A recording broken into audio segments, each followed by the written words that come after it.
अस्सलाम वालेकुम। सीखो सब कुछ में खुश आमदीद। दोस्तों, आज हम ट्रैक चेंजेस का यूज करना सीखेंगे माइक्रोसॉफ्ट वर्ड में और कंपेयर करवाएंगे दो डॉक्यूमेंट्स को।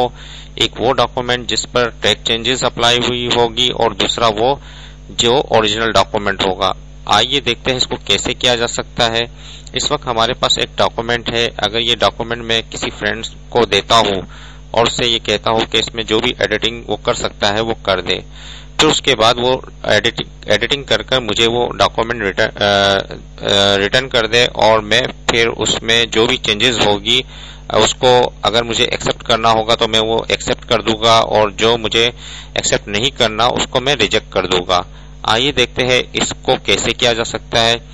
इस वक्त जो डॉक्यूमेंट है वो मैंने किसी फ्रेंड्स को दे दिया, तो फ्रेंड्स क्या करेगा कि वो रिव्यू पर आएगा और यहाँ से ट्रैक चेंजेस सबसे पहले अप्लाई कर देगा। इस वक्त ये ट्रैक चेंजेस एनेबल हो चुकी है और फिर उसके बाद वो जो भी एडिटिंग होगी वो कर देगा। अब फ्रेंड्स को लगता है कि कंप्यूटर हार्डवेयर बोल्ड होना चाहिए, तो वो होम पर आएगा और बोल्ड पर जैसे ही क्लिक करेगा तो इसने बता दिया कि फॉन्ट बोल्ड होना चाहिए। उसके बाद यहाँ से HDD लिखा हुआ है, यहाँ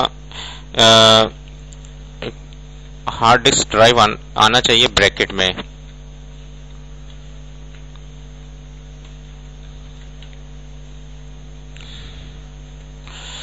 तो ये चेंजेस उसने कर दी। उसके बाद यहाँ से मेमोरी है और रैम दिया हुआ है, तो यहाँ उसने रैंडम एक्सेस मेमोरी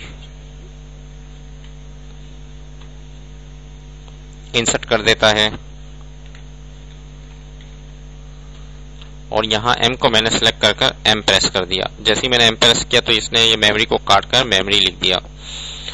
उसके बाद नीचे आकर ये कंप्यूटर की जगह इसको इटैलिक, उसने कहा कि ये इटैलिक होना चाहिए, तो उसने इटैलिक पर जैसे किया तो इसने कमेंट्स में बता दिया कि फॉन्ट इटैलिक होना चाहिए ये वाला। तो चेंजिंग करने के बाद वो मुझे डॉक्यूमेंट जैसे ही रिटर्न करता है, इसको सेव करवा कर मुझे ये डॉक्यूमेंट रिटर्न कर देता है। तो उसके बाद मैं इसको रिव्यू करूंगा कि कौन कौन सी चेंजेस जो है वो एक्सेप्टेबल है और कौन सी नहीं है। तो फिर मैं उसके बाद रिव्यू पर आऊंगा और यहाँ से एक्सेप्ट और रिजेक्ट का ऑप्शन है।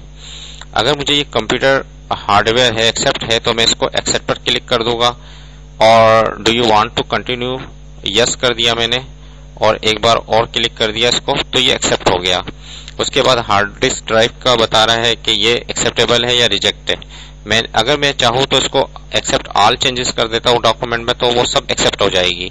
लेकिन मैंने सिर्फ क्या एक्सेप्ट पर जैसे किया तो वो मूव नेक्स्ट पर हो गया। अब ये कह रहा है कि रैंडम एक्सेस मेमोरी एक्सेप्ट करना है, मैंने कहा रिजेक्ट नहीं करना और ये रिजेक्ट नहीं, ये भी रिजेक्ट करना है, तो मैं इसको रिजेक्ट पर क्लिक कर दूंगा और रिजेक्ट कर दूंगा। और अब इसने कहा ओके कर दिया। जैसे ही मैंने ये चेंजिंग कर दी तो क्या हुआ कि अब ये चेंजिंग हो चुकी है।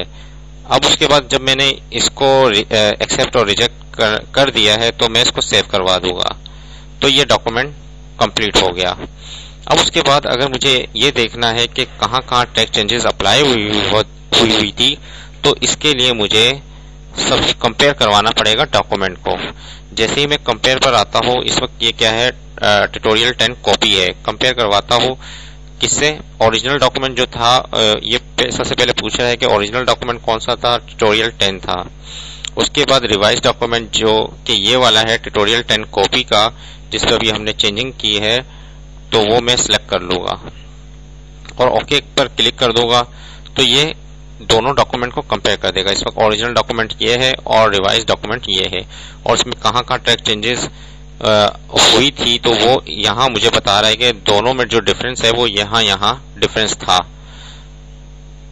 तो वो सारा मुझे शो कर रहा है।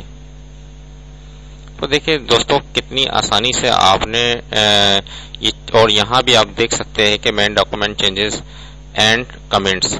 तो सबसे पहले क्या है जो वो मैंने किया था, वो क्या किया था, बोल्ड किया था, तो वो बोल्ड बता रहा है। डिलीट जो मैंने किया, कॉमा को हार्ड डिस्क ड्राइव इंसर्ट किया, तो वो तमाम चेंजेस यहाँ डिस्प्ले कर रहा है।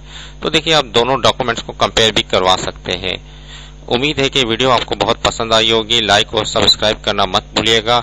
दोस्तों आप मेरे चैनल को सब्सक्राइब जरूर कीजिए ताकि कोई भी नई वीडियो आए तो उसकी अपडेशन आपको मिल जाए। Thanks for watching. Allah Hafiz.